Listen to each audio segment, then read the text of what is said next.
Alright, so we're at the west edge of our clearing now, and if you look at the map here, where we're at, there's a tree line where we come out of the trees, and all these trees, this is all tree line all through in here, and I'll go back and notify that through my map, but that's all tree line in through here. But up on this edge, right on the west northwest edge, we have a clearing, and you can see some of that out here.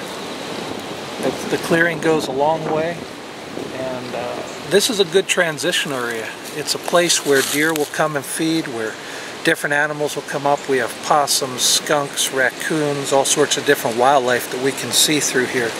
And one of the things that we did, because this was such a great area, is this is where our primitive camp is built. We'll just mark primitive camp right there with the little T-peg, and that'll show that the primitive camp is here. And so you've seen that on other videos where we built the shelter and all different things. So we utilize this area an awful lot because of what it represents. I want to talk to you about a couple other things while we're up here at the primitive camp. You can see the shelter here that we built last year. It needs a little repairs actually now after the spring winds. But we're doing a lot of trekking through the Missouri brush. We're known down here for chiggers and ticks.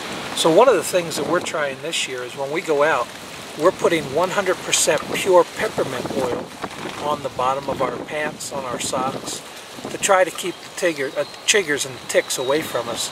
And people have asked us natural repellents, different things, they don't want to use DEET. We found that peppermint works really, really well to repel the little buggers. So that's what we're going to try this year, and we'll tell you how it works later on in the summer when tick season starts to get really bad. Alright, we're down on the south side now. And if Tam gets a shot straight up to the north, you can barely see the old dead tree up there that I began at. And so this is directly south. What I'm going to do here is put in the seasonal creek, and I'll show you that in just a moment. But this seasonal creek basically runs through this way, comes down a little bit to the south, and then comes back out to the west. And we'll get a shot of that in just a minute. We use this area an awful lot as well, and one of the reasons is today we have wind blowing about 40-45 miles an hour gusting, and you can't hear any wind down here. This is beautiful. So we actually have a fire pit built down here that we use quite regularly, little campsite if you would, and this is a nice area. In fact, just about 200 yards to our east is where we actually have the old primitive camp that we set up with the stove in it. So we won't be looking at that today, but that's right down on this end of the property. So we've put our stream in here, and one of the things I want to tell you guys when you're going out into the bush,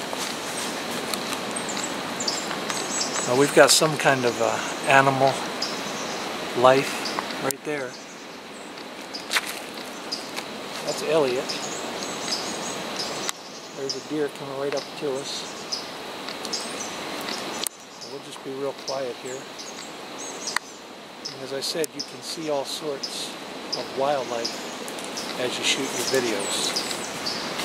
And as you sit quietly in your area, you'll hear all sorts of wildlife. But let me share a couple things. As you're going to your key spot, to your center point or your anchor point, you want to enter in from different areas all the time. This will help you to understand what your secret spot's all about. What I want to do right now is do an exercise with you guys. I want you to shut your eyes, literally. I'm not going to do anything fancy on the video, but I want you to imagine that you can see your home for a minute. You can walk through your home in the front door, you can see the living room, you know where every piece of furniture is. You know off to the right side in our home is the kitchen area, and then further on is bedroom area, and off to the left side is the bathroom and different bedrooms up that way. All the furniture that's in your home, all the different trinkets and pictures, you can actually see them in your mind's eye right there on the wall. Now you can open your eyes again. By the time that we're finished with this video series, you will know this secret spot, this area that you've chosen exactly like you know your home. You'll be able to picture it in your mind's eye, where this trail is, where that run is, where these flowers are, where those plants are, this tree, and all the things that you would need to to live out in the bush. You'll know where the different homes for the wildlife is in your area, where they go to eat, where they go to drink, and how they do all these things. Those are some of the things that we're going to learn through this course. So don't minimize this time that we're mapping this area out, getting to know the basic overlay of it. Because later on we're going to do things like terrain and waterways and all different things in our secret spot. And it just gets more exciting as we go on. So let's go down to the stream. We're actually going to walk up the stream and around to the east end. So we're going to turn around here and you'll see that the stream is right behind us. You can see the stream right down here. And that's the very base end of our secret spot area.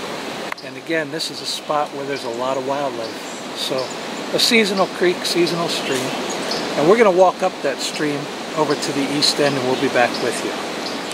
As you can see, here we're at the creek. All sorts of wildlife teeming in this. There's water striders, there's minnows in here. There's all sorts of animal tracks around us.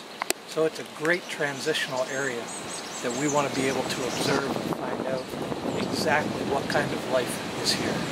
Now, one of the things that you want to watch out for while you're walking around your secret spot, while you're mapping it out, are little areas like this that are dens. We actually saw a tree, which I'll insert into this as well, and up that tree was something clawing and scratching that was pretty big. It wasn't a squirrel because they'd run up the outside. This is inside, probably a raccoon, or this could be a possum or a skunk hole here. Who knows what it is, but we're going to learn how to watch these areas and find out what it is that lives here and what their traits and characteristics are. Alright, well, we're at the east side now, out the rock outcropping. And so what I'm going to do here on my east side is put a couple of big rocks. Just some boulders to let me know. Got a tick there, get that fella off me. To let me know I guess I'm sitting in an anthill. But there's this rock outcropping, and that's my east side. So now we've got the 4 corners of our map marked off. And that is our assignment for this week. I want you to go out there, spend some time in your secret spot. I want you to mark the center point or the anchor point.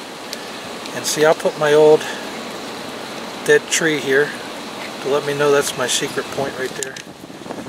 And then one of the reasons I chose that is because I can see all of this area on the south side from this spot. So I can do a lot of observations there. But that's your chore for this week. Now I'll put a finished product of this up online as well at the end of this video to show you how I went home and fixed it up real nice so that I could keep it in a notebook. But until then, do your homework, get out to your secret spot every day, at least 10-15 minutes. Probably take you about an hour or 2 hours to map this out. So take time over the week and do that. And we'll see you on another video next week. Till then, have a great week and be blessed.